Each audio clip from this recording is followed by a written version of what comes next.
Hello everyone, welcome to crispy info. आज की इस वीडियो में हम बात करेंगे parliamentary and presidential systems of government के बारे में। हमारे देश भारत में कौन से सिस्टम को फॉलो किया जाता है, अमेरिका में कौन से सिस्टम है और इन दोनों के बीच का जो डिफरेंस है वो हम देखेंगे। तो सबसे पहले तो इंडिया में पार्लियामेंट्री सिस्टम जो है उसको फॉलो किया जाता है। आर्टिकल 74 एंड आर्टिकल 75 वो जो है वो बात करता है parliamentary system of government at the centre. ठीक है, तो इंडिया में पार्लियामेंट्री सिस्टम ऑफ गवर्नमेंट जो है वो फॉलो किया जाता है। तो उसी तरह से आर्टिकल 163 एंड 164 जो है वो बात करता है यहाँ पे parliamentary system of government in the states.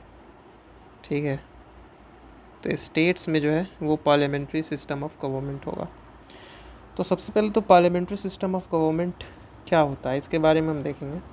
So parliamentary system of government एक ऐसा गवर्नमेंट होता है जिसमें जो एग्जीक्यूटिव्स हैं वो रिस्पॉन्सिबल होते हैं टू द लेजिस्लेचर। ऑलराइट, अब हम समझेंगे कि एग्जीक्यूटिव्स आखिर होते क्या हैं। हमारे देश के कंटेक्स्ट में इसको हम समझेंगे कि एग्जीक्यूटिव्स कौन लोग होते हैं। तो जो कैबिनेट सिस्टम होता है, जो कैबिनेट गवर्नमेंट होता है, या जो जैसे हमारे देश में इलेक्शन होता है, प्राइम मिनिस्टर की अपॉइंटमेंट होती है, प्राइम मिनिस्टर के अंडर एक कैबिनेट गवर्नमेंट होता है, एक ग्रुप ऑफ पीपल जो कि यहाँ पे वेरियस पोर्टफोलियोज उनको दे दिया जाता है, तो उसको हम बोलते हैं कैबिनेट। तो वो जो होते हैं वो रियल एग्जीक्यूटिव होते हैं और वो रिस्पॉन्सिबल होते हैं पार्लियामेंट के, पर्टिकुलरली लोकसभा के।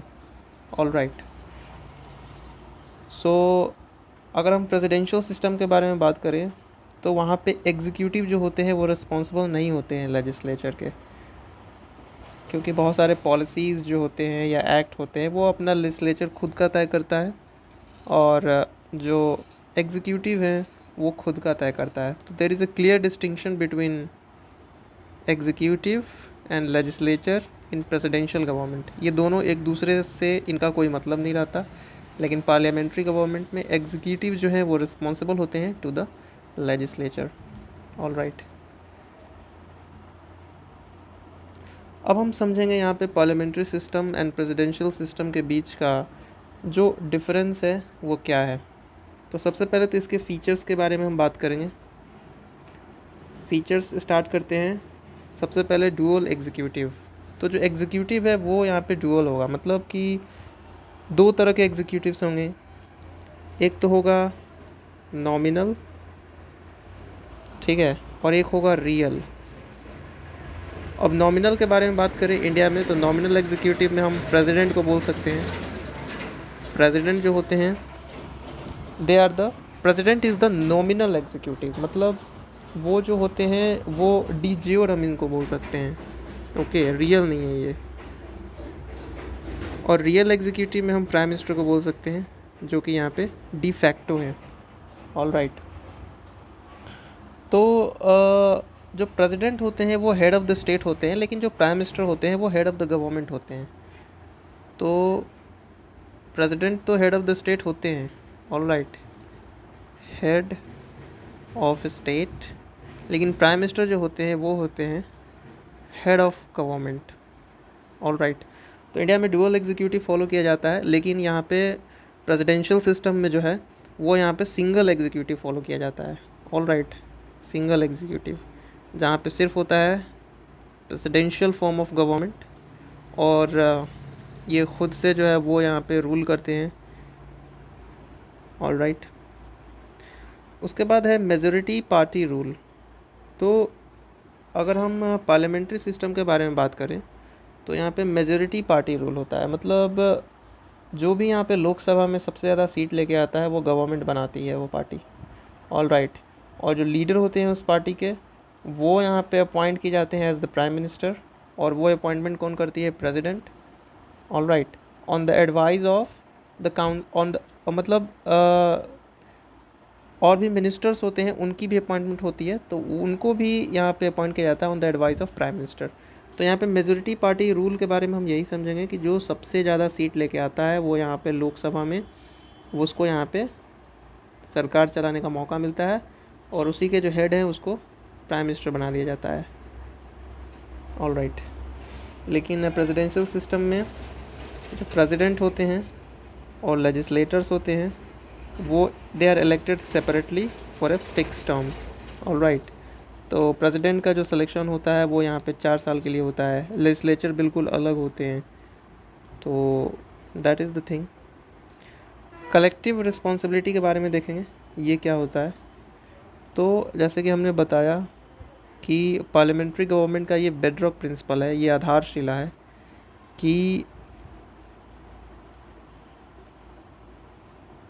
पार्लियामेंट में जो लोकसभा होते हैं वो यहाँ पे रिस्पॉन्सिबल होते हैं पार्लियामेंट के। ठीक है।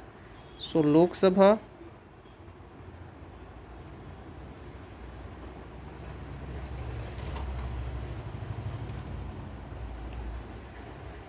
सबसे ज़्यादा सीट जो लेके आता है प्राइम मिनिस्टर बनता है। प्राइम मिनिस्टर जो हैं वो यहाँ पे मिनिस्टर्स अपॉइंट करते हैं, और ये जो मिनिस्टर्स होते हैं ये रिस्पॉन्सिबल होते हैं लोकसभा के। So we can say that कि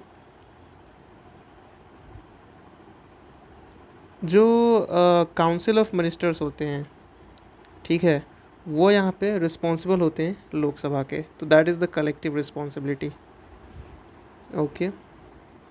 यहाँ पे इस तरह का कोई रिस्पॉन्सिबिलिटी नहीं रहता प्रेसिडेंशियल सिस्टम में। अब हम देखेंगे पॉलिटिकल होमोजेनिटी। तो पार्लियामेंट्री सिस्टम में पॉलिटिकल होमोजेनिटी होता है।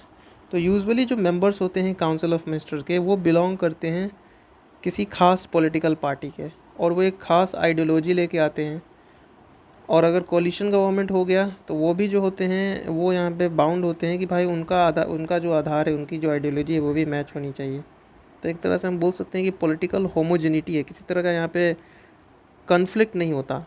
जो आइडिया है, जो उनके जो सोच विचार हैं, उनमें यहाँ पे किसी तरह का कॉन्ट्रडिक्शन नहीं होता। All right. पार्लियामेंट्री सिस्टम में। लेकिन प्रेसिडेंशियल सिस्टम में इस तरह के जो पॉलिटिकल होमोजेनिटी है ये एग्जिस्ट नहीं भी कर सकता है। All right.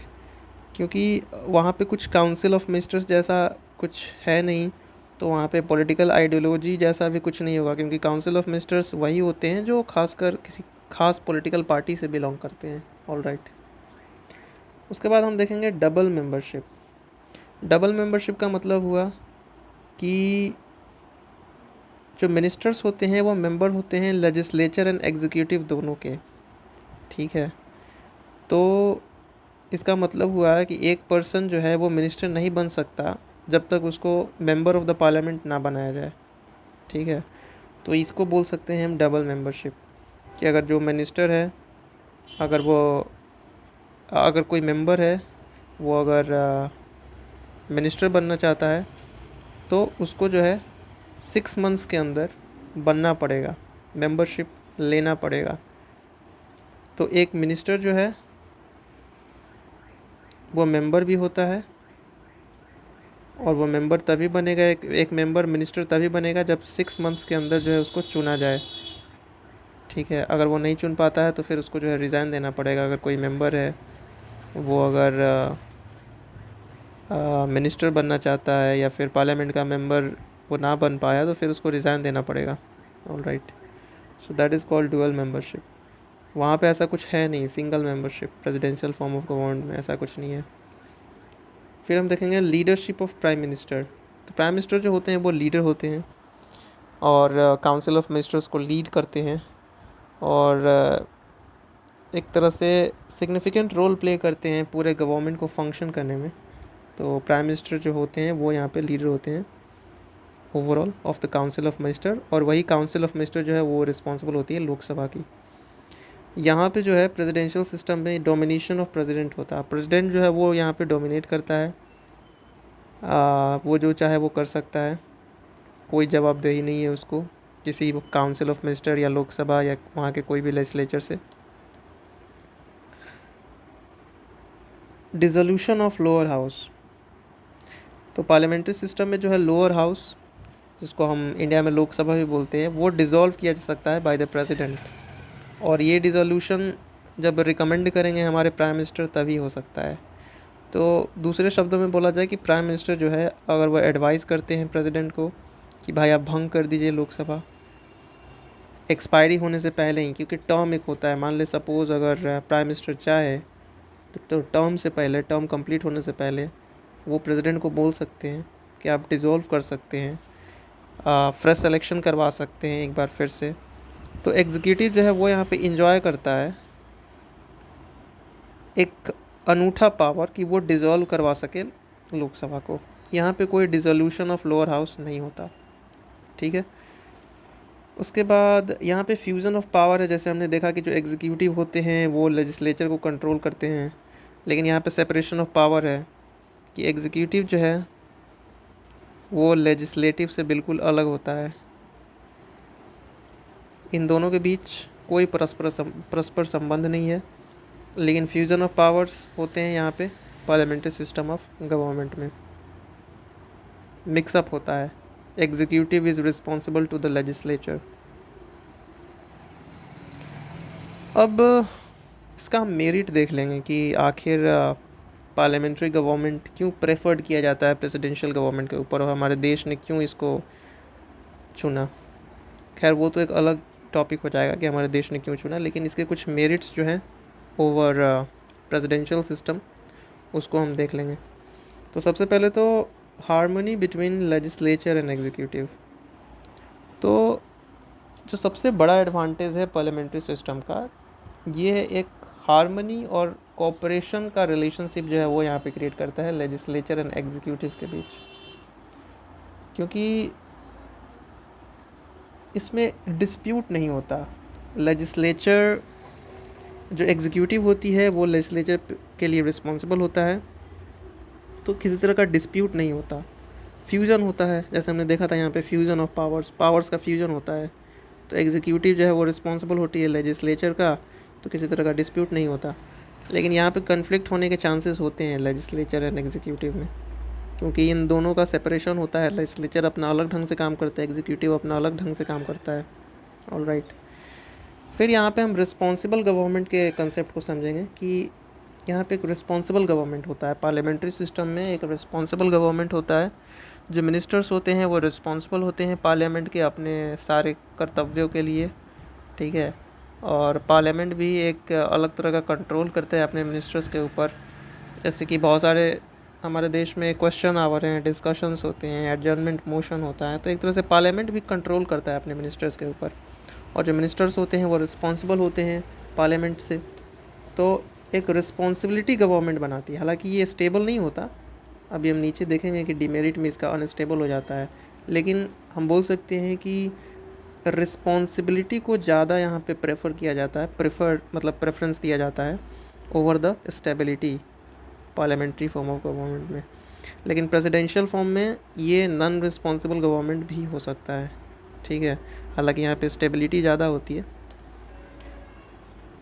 इसके एक और मेरिट के बारे में बात करें तो इट प्रिवेंट्स डिस्पोटिज़म। तो इसमें क्या होता है parliamentary form of government, parliamentary system में, कि जो एग्जीक्यूटिव अथॉरिटी होते हैं, अब वो एक इनका जो पावर होता है एक काउंसिल ऑफ मिनिस्टर्स के रूप में इसका जो पावर होता है वो होता है, ठीक है। जैसे कुछ खास चुनिंदे इंडिविजुअल्स जो कि काउंसिल ऑफ मिनिस्टर्स में चुने गए। ऑलराइट, तो इन सब का जो ओपिनियन होता है वो अलग अलग होता है, क्योंकि काउंसिल ऑफ मिनिस्टर्स में बहुत सारे लोग यहाँ पे चुन के आए हैं, तो सबका अपना अपना जो आइडियोलॉजी वो रिफ्लेक्ट होता है। तो एक जो हम बोल सकते हैं डिस्पोटिज़म, मतलब एक जो ऑथोरिटेरियन होता है, मतलब आप मनमानी कर रहे हो, तो उस तरह की चीज़ यहाँ पे नहीं होती है। तो डिस्पोटिज़म को यहाँ पे ये रोकता है, प्रिवेंट करता है, ठीक है। लेकिन यहाँ पे जो है it may lead to autocracy. Autocracy हो सकता है क्योंकि प्रेसिडेंट जो है वो होते हैं सर्वे सर्वा, सबसे ऊपर, बात उनके अंदर कोई कैबिनेट नहीं है, ऐसा कुछ नहीं है, तो वो जो मन वो कर सकते हैं इस तरह से। वाइड रिप्रेजेंटेशन, तो हमने बताया कि पार्लियामेंट्री सिस्टम में जो एग्जीक्यूटिव होते हैं उसमें बहुत सारे इंडिविजुअल्स होते हैं, जैसे मिनिस्टर्स होते हैं, तो ये एक wide representation of people, sections या रीजन्स से आए हुए रहते हैं, तो ये एक बहुत ही बड़े तबके को यहाँ पे दर्शाता है। यहाँ पे रिप्रेजेंटेशन नैरो होता है। ऑलराइट, आगे बढ़ेंगे। इसके कुछ डिमेरिट्स, जब हमने मेरिट्स देखें कि जो पार्लियामेंट्री सिस्टम है वो अच्छा है प्रेसिडेंशियल से, लेकिन यहाँ पे हम देखेंगे कि ये बुरा भी है, कुछ हद तक ये बुरा है। कैसे है वो देखेंगे। तो अनस्टेबिलिटी होता है, जैसे हमने बताया कि पार्लियामेंट्री सिस्टम में स्टेबल गवर्नमेंट नहीं होता, कोई गारंटी नहीं होता कि गवर्नमेंट जो है सर्वाइव करेगा अपने पूरे कार्यकाल तक, टेन्योर तक या नहीं, क्योंकि यहाँ पे नो कॉन्फिडेंस मोशन अगर आ जाए या पॉलिटिकल डिफेक्शन हो जाए या फिर बहुत सारे कोलिशन से अगर बना हुआ है सरकार और वो गिर जाए, तो यहाँ पे जो है अनस्टेबिलिटी आ सकती है। रिस्पॉन्सिबल तो है लेकिन ये अनस्टेबल है। जबकि दूसरी तरफ जो प्रेसिडेंशियल फॉर्म ऑफ गवर्नमेंट है ये स्टेबल होता है। ऑलराइट, उसके बाद है यहाँ पे नो कंटिन्यूटी ऑफ पॉलिसी। तो अगर सरकार गिर जाए बीच में, तो जो पॉलिसीज़ हैं, जो भी स्कीम है सरकार की स्कीम्स हैं, वो बीच से यहाँ पर रुक सकता है। सपोज़ अगर जैसे हमारे देश में अगर बीजेपी की सरकार चल रही है अभी, इसके बाद अगर कांग्रेस की सरकार आती है, तो पूरी तरह से जो यहाँ पे पॉलिसीज़ हैं, जो स्कीम्स हैं, वो यहाँ पे डिसकंटिन्यू किया जा सकता है। हम बोल सकते हैं कि कांग्रेस गवर्नमेंट अपने हिसाब से जो है बहुत सारे पॉलिसीज़ वो चलाएगी, तो जो भी बीजेपी की तरफ से पॉलिसीज़ निकाला गया है वो यहाँ पे मे बी कंटिन्यू ना हो, तो नो कंटिन्यूटी ऑफ पॉलिसी। ठीक है। और यहाँ पे जो होता है वो डेफिनिटनेस ऑफ इन पॉलिसी, मतलब ये पॉलिसी जो है वो यहाँ पे डेफिनेटली चलता है। अगर बीच में सरकार गिर जाए तो ऐसा कोई वहाँ पे दिक्कत नहीं होती। ऑलराइट, क्योंकि वहाँ पे एक कार्यकाल ही बनाया गया है, बीच में सरकार गिरने की नौबत ही नहीं आ सकती। उसके बाद इलेक्शन होगा after completion of the 10 year. आगे देखेंगे कि यहाँ पे थर्ड है अगेंस्ट सेपरेशन ऑफ पावर।